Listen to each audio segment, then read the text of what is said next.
Good morning friends, હું અજય ત્રિવેદી અને આજે આપણે ધોરણ 10 વિષય ગણિતની અંદર ચેપ્ટર નંબર 15 સંભાવનાના ઇન્ટ્રોડક્શનના આજે ત્રીજા ભાગમાં આપણે મળી રહ્યા છીએ. મિત્રો, આ પહેલા આપણે કુલ 2 ભાગ જોઈ લીધા છે અને તૈયાર અને સમજી પણ લીધા છે. આજે આપણે ત્રીજા ભાગની અંદર સમતોલ પાસા વિશે આપણે ચર્ચા કરીશું. બરોબર. હવે આપણે જાણીએ છીએ કે સમતોલ પાસાને ડાયસ કહેવાય. શું કહેવાય? ડાયસ. હવે સમતોલ પાસો જનરલી મોટા ભાગના સ્ટુડન્ટ્સને ખબર હશે કે મહાભારતની અંદર શકુની મામા એ જ્યારે રાજ રમત રમાતી હોય ત્યારે જે પાસા ફેંકતા હતા એ પાસાની વાત અહીંયા કરવાની છે. તમે જે રજાઓની અંદર સાપ સીડી રમત રમો છો એની અંદર જે પાસો આપણે ફેંકીએ છીએ એ પાસાની આપણે વાત કરવાની છે. હવે આ પાસાની અંદર તમે જોયું હશે કે કુલ કેટલી બાજુઓ હોય છે? 6 બાજુઓ હોય છે. અને 6 બાજુઓની અંદર કુલ આ રીતે 1 2 3 4 5 અને 6 આ રીતે 6 આંખ ટપકા કરેલા હોય છે. બરોબર. પણ તમે બરોબર જો સમતોલ પાસાને ધ્યાનથી એનો અભ્યાસ કરો તો આ સમતોલ પાસાની અંદર જે આ એક ટપકું કરેલું હોય એની બિલકુલ સામેની બાજુએ એટલે કે એકની પાછળ હંમેશા 6 ટપકા હોય. પછી 2 ટપકા હોય તો એની બિલકુલ પાછળની બાજુએ 5 ટપકા કરેલા હોય અને 3 ટપકા હોય તો એની બિલકુલ પાછળ 4 ટપકા કરેલા હોય. આમ એની અંદર ગમે તેમ એ ટપકા અથવા આંક હોતા નથી. સંખ્યા એમને નથી દર્શાવેલી હોતી, એની નિશ્ચિત ગોઠવણી કરેલી છે કે 1 હોય તો એની બિલકુલ પાછળ 6 આંક હોય, 2 હોય 2 ટપકા કરેલા હોય તો એની બિલકુલ પાછળ 5 ટપકા એટલે 5 સંખ્યા હોય અને 3 ટપકા હોય તો એની બિલકુલ પાછળ 4 ટપકા કરેલા હોય છે. આ રીતની ગોઠવણી પાસામાં હોય છે. હવે તમને સમજાયું હશે કારણ કે અત્યાર સુધી તો આપણે સાપ સીડીની રમત રમતા હતા, પાસા પણ ફેંક્યા છે, પરંતુ આ પાસાની ગોઠવણી વિશે આપણને ખબર નહોતી. આજે આપણને ખબર પડી કે 1 ની પાછળ 6, 2 ની પાછળ 5 અને 3 ની પાછળ 4 આવેલા હોય છે. આવી નિશ્ચિત ગોઠવણી હોય છે મિત્રો. હવે આપણે બીજી વાત કરીએ કે આ જે સમતોલ પાસાની 6 બાજુઓ છે એની અંદર કુલ 1 2 3 4 5 અને 6 આવી રીતે સંખ્યા આપેલી હોય છે એટલે કે ટપકા આપેલા છે. હવે આપણે જાણીએ છીએ કે કોઈ પણ પાસો તમે લો, એકવાર ફેંકો તો એમાં પરિણામો મળવાની કુલ સંખ્યા કેટલી? તો 6. કેવી રીતે? તો સમતોલ પાસાને આપણે એક વખત ફેંકીએ તો 3 આવે, કાં તો 4, કાં તો 5, કાં તો 6. આ રીતે 1 થી 6 સુધીની સંખ્યા આવી શકે. એટલે શક્યતાઓ કેટલી થાય? પરિણામોની સંખ્યા 6. એટલે 6 ની 1 ઘાત એટલે કેટલા આવશે? 6 આવે. બરોબર. યાદ રાખજો. અહીંયા તમે એક વખત પાસો ફેંકો તો એક જ પરિણામ મળે. 2 વખત પાસો ફેંકો તો 2 વખત પરિણામ મળે. જો અહીંયા સમજો જરા. એટલે 6 ની 1 ઘાત એટલે 6 પરિણામ મળે. હવે જો સમતોલ પાસાને 2 વખત આપણે ઉછાળવામાં આવે તો એક વખત ઉછાળીએ તો 6 પરિણામ મળવાની શક્યતા છે. તો 2 વખત જો આપણે ફેંકીએ તો એ વખતે કુલ પરિણામની સંખ્યા બરાબર 6 ની 2 ઘાત કરવાની. 6 ની 2 ઘાત એટલે 6 ગુણ્યા 6 એટલે કુલ કેટલા પરિણામો મળે? 36 પરિણામો મળે મિત્રો. તમે એમ સમજતા હતા કે 12 પરિણામ મળતા હશે, પણ વાસ્તવમાં એવું નથી મિત્રો. કે દાખલા તરીકે પાસો લો તમે અને એક વખત ફેંકો તો એક પરિણામ, એવી રીતે તમે 6 વખત ફેંકો તો અલગ અલગ 6 પરિણામો આવવાની શક્યતાઓ રહેલી છે. એટલે એક વખત ફેંકો તો 6 પરિણામ મળે અને બે વખત જો સમતોલ પાસાને ઉછાળવામાં આવે તો એ વખતે કુલ પરિણામની સંખ્યા બરાબર 6 ની 2 ઘાત થાય. એટલે 6 ગુણ્યા 6 એટલે કુલ 36 પરિણામ મળે. હવે સમતોલ પાસાને 3 વખત ઉછાળીએ. જો 3 વખત ઉછાળીએ તો કુલ પરિણામ 6 ની કેટલી ઘાત કરવાની? 3. એટલે 6 ગુણ્યા 6 ગુણ્યા 6 એટલે 216 આવે. એટલે પરિણામ કુલ કેટલા મળશે આપણને? 216. એ જ રીતે આપણે 4 વખત સમતોલ પાસાને ઉછાળી દઈએ તો 6 ની કેટલી ઘાત કરવાની? 4. એટલે 6 ગુણ્યા 6 ગુણ્યા 6 4 વખત કરીએ તો એમનો ગુણાકાર કેટલો આવશે? 1296 પરિણામ મળે. બરોબર? એટલે આના ઉપરથી સૂત્ર આવ્યું કે n વખત પાસાને ઉછાળવામાં આવે. કેટલી? n વખત સમતોલ પાસાને ઉછાળવામાં આવે તો કુલ પરિણામની સંખ્યા બરાબર 6 ની n ઘાત થાય. આ યાદ રાખજો. આ એક સૂત્ર આવ્યું આપણું કે n વખત સમતોલ પાસાને ઉછાળવામાં આવે તો કુલ પરિણામની સંખ્યા બરાબર 6 ની n ઘાત. ઓકે, ખ્યાલ આવ્યો? એટલે આ રીતે આ સમતોલ પાસાનો કોન્સેપ્ટ ક્લિયર થવો જોઈએ. હવે એટલા માટે આપણે એક ઉદાહરણ લઈને આ સમતોલ પાસાને વ્યવસ્થિત રીતે સમજીએ, જેથી કરીને આપણને બોર્ડમાં આ સમતોલ પાસાને લગતો કોઈ પણ એક્ઝામ્પલ પૂછાય તો તમે અત્યારથી જ ગણી શકો. ચાલો હવે આપણે અહીંયા એક ઉદાહરણ લઈએ છીએ કે સમતોલ પાસાને એક વખત ઉછાળતા. કેટલી વખત ઉછાળતા? એક વખત. એટલે પરિણામો કેટલા મળે? બોલો.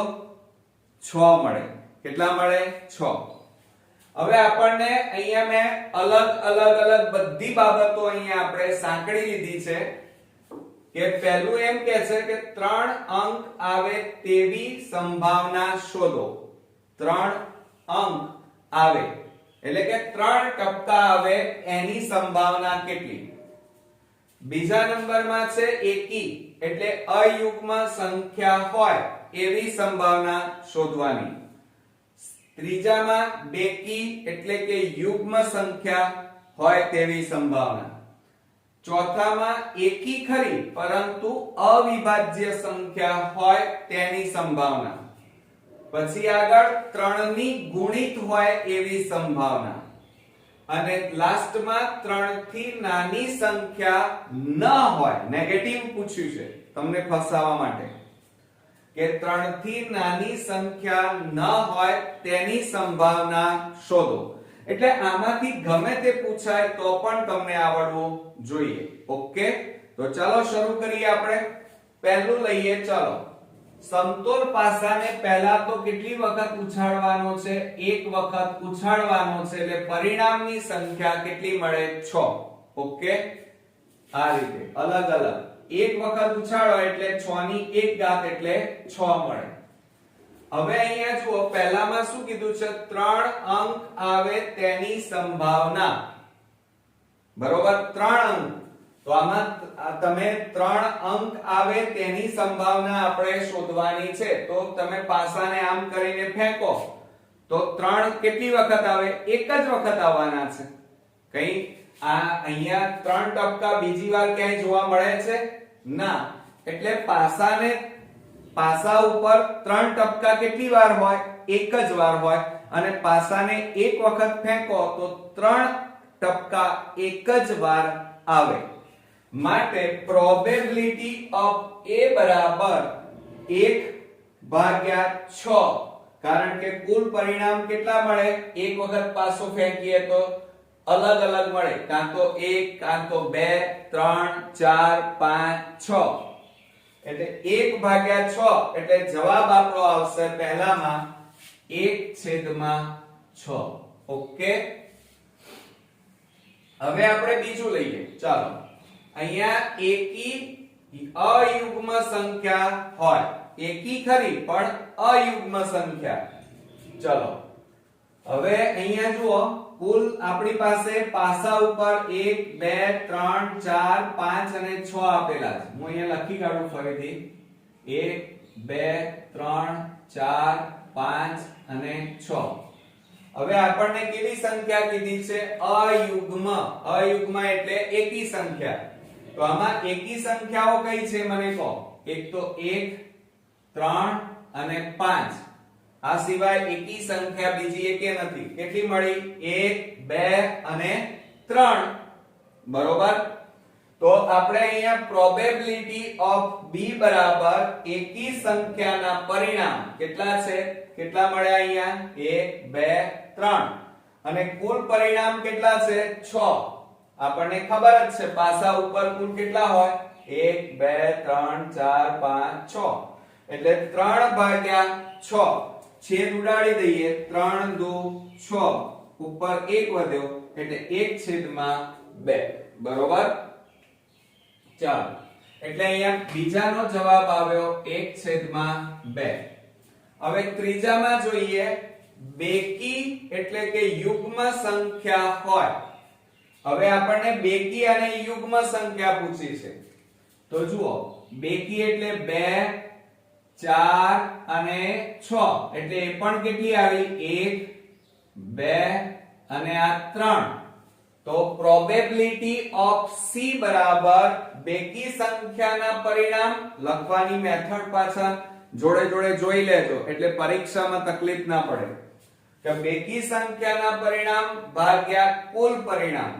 તો બેકી સંખ્યાના પરિણામ કેટલા મળ્યા? 1 2 3 એટલે 3 ભાગ્યા કુલ પરિણામ 6 અને આપણે અહીંયા છેદ ઉડાડી દઈએ. 3 દુ 6 એટલે 1/2 જવાબ આવે.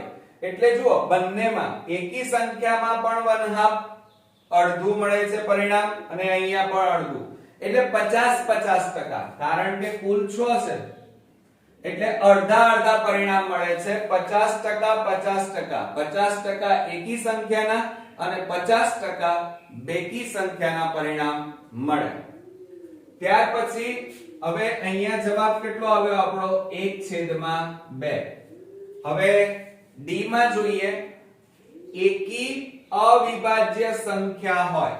અહીંયા એકી. હવે એકી સંખ્યા કઈ? એ તો હમણાં હાલ જ ભણ્યા. 1 3 5. તો જુઓ આ એકી સંખ્યા આપણી કેટલી છે? 1 3 5. બરોબર. હવે બરોબર ધ્યાન રાખજો. અને અવિભાજ્ય સંખ્યા.